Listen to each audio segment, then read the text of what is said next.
My name is Iman Hill. I'm 25. I am based in Brooklyn primarily. My pronouns are she, her. I would consider myself pansexual. these days, I'm pretty pansexual.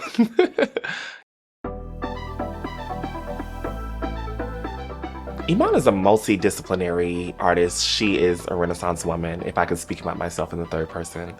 I am a classically trained musician.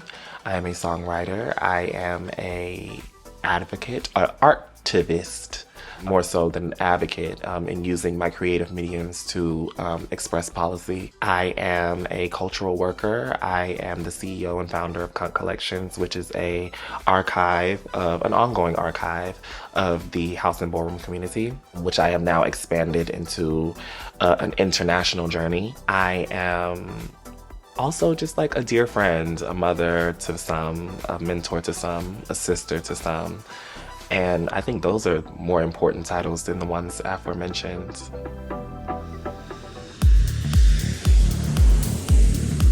I was born in Atlanta, Georgia, but I moved here in 2019.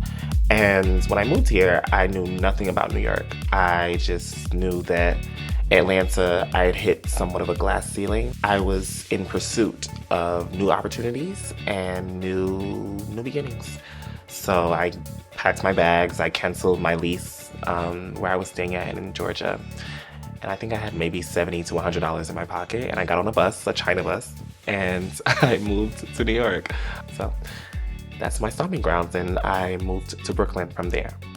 There were times where I thought that I had bit off more than I could chew and really questioned my decision. And I think pride kept me here. Not pride as in like gay pride or whatever, but like pride as in I had come this far and I didn't want to go back home. So I definitely hit a lot of bumps in the road, especially those first 2 years. Experiencing homelessness for the first time, experiencing a different kind of loneliness, given that my mom is a single mom and I'm the only child. It's always just kind of been me and her, and traveling such a great distance without her, that was the first time I ever did it and committed to it for such a long term. So there were definitely some times where I said, girl, is this the right decision? But I was too prideful to come back home because I just wanted to prove to myself and to her and to my friends and family extended family who looked up to me or who poured into me that I could do it. But I don't regret anything. I started my medical transition here. I became Iman here. So I say that I'm from Atlanta, but I also feel like I'm from New York in the sense that Iman was born here. So I think I do have some sort of I have some rights to claim New York City a little bit.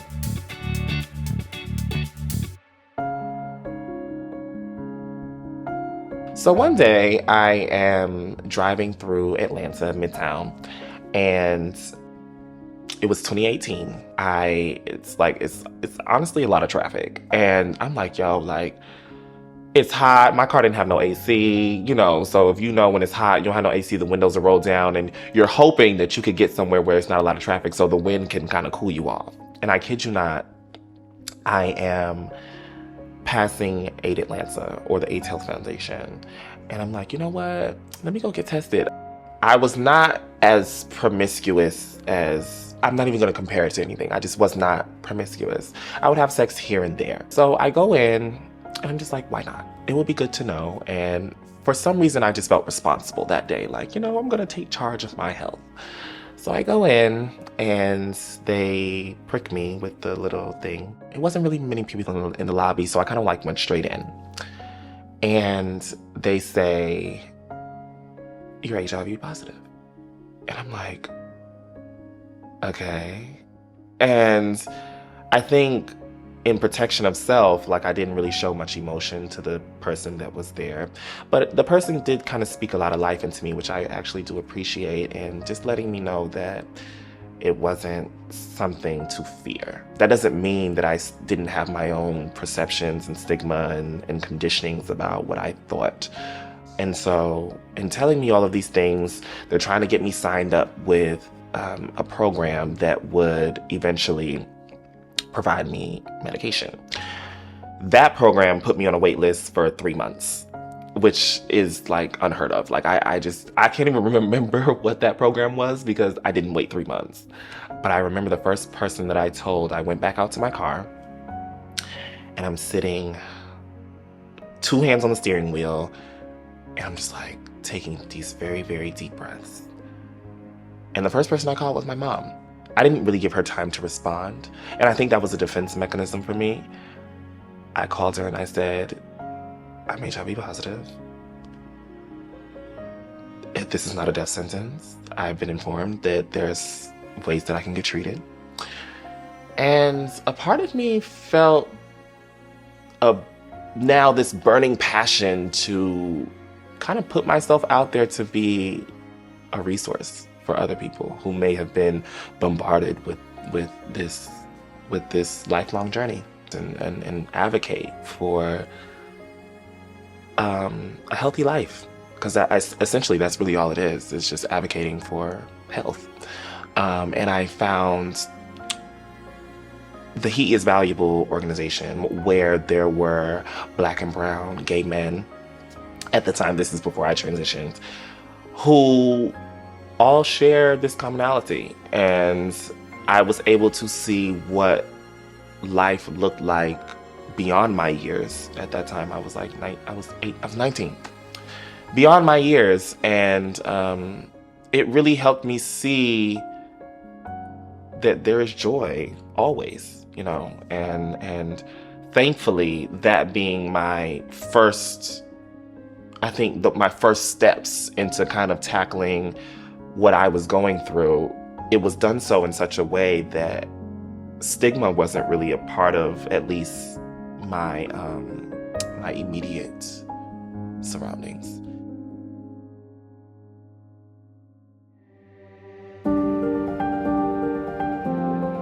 Honestly, I didn't reach undetectable status to probably like 2020, like mid 2020, during COVID.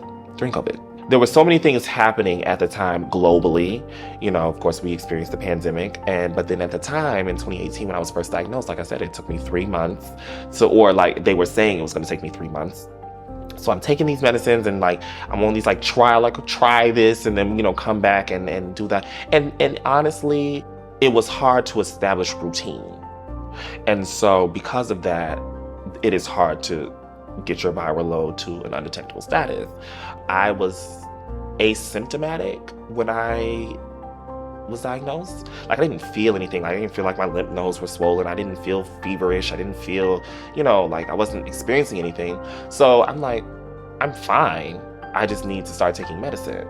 And so because I felt fine, it wasn't triggering my brain that I have to take it. You know, sometimes we wait until we are symptomatic to do anything about anything. Like even with COVID, or like even when you're sick, like it's like, oh girl, I'm not gonna take no vitamins. But the minute you start sneezing and coughing, you're like, oh girl, let me start, overdosing on whatever it is that we think is gonna get us better. HIV was not like that for me. So it was hard for me to get it in my mind that, yeah, you may feel fine, but internally something is going on. When COVID happened, everything was locked down, including Callen-Lorde, including the housing works, including, these places. So everything was very remote. And mentally, I was going through a lot. I was also going through a battle with substance abuse, which only made the other situation worse, as we know, to kind of go hand in hand, like they describe in the comic. Above all else, and this may be a little like altruistic of me or like self-sacrificial, I'm like, okay, I may have had a month or a couple of weeks where I didn't take my medicine.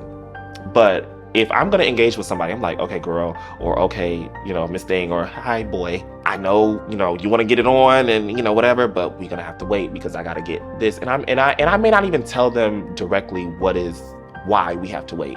But I know in my head, I'm like, okay, I know you got to get back on your stuff because, yes, condoms, yes, all of these things. But for my peace of mind, I don't want to be the reason that somebody is now living with a partner that is HIV. So nothing has really changed about my approach to dating, because I'm still a very emotionally demisexual, where like you really have to establish an emotional connection with someone to even want to have sex with them. And I feel like that actually protects me from disclosing just to any and everybody, because it's still a hurdle for me to be like, oh, I'm HIV positive. And then of course you got to deal with somebody saying, okay, yes or no, yay or nay.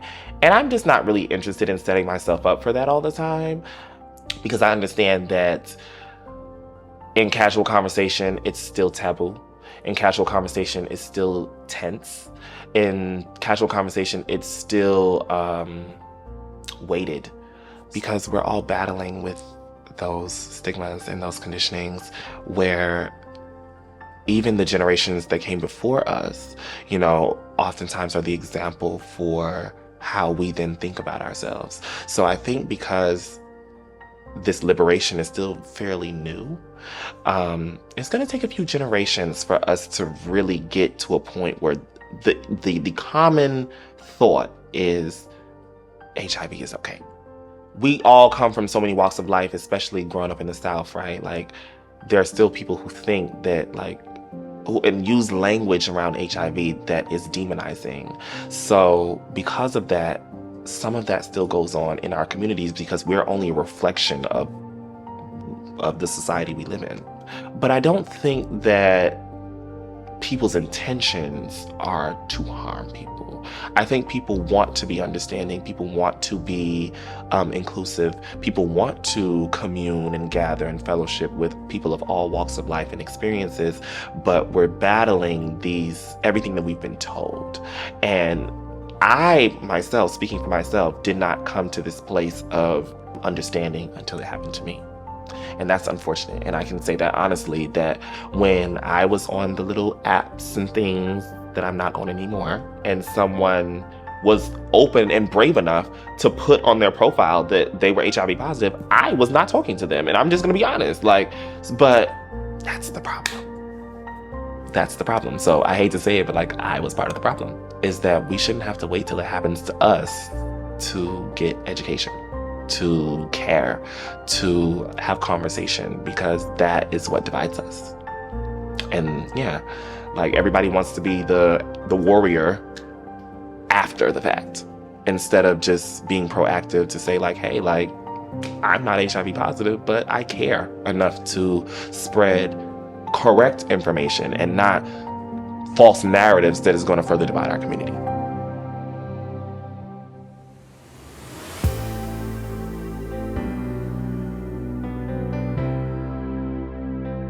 There is a sense of isolation that I experienced living with HIV. And I say that not in a negative way, because at the end of the day, this is my life. So the reality of the situation is, this is a journey that I walk alone. You know, as much support that can be fostered and that can be built around this experience, the initiative of my health is mine. The responsibility to take power over this experience is mine. And no one can force the pill down my throat. No one can force the shot in my arm. You can lead a horse to water, but you can't make them drink. So at the end of the day, there is a part of this experience that is individual. And for that, the answer is yes, that there is isolation. But it doesn't mean that there's not support around the isolated experience. But I would say, look at me.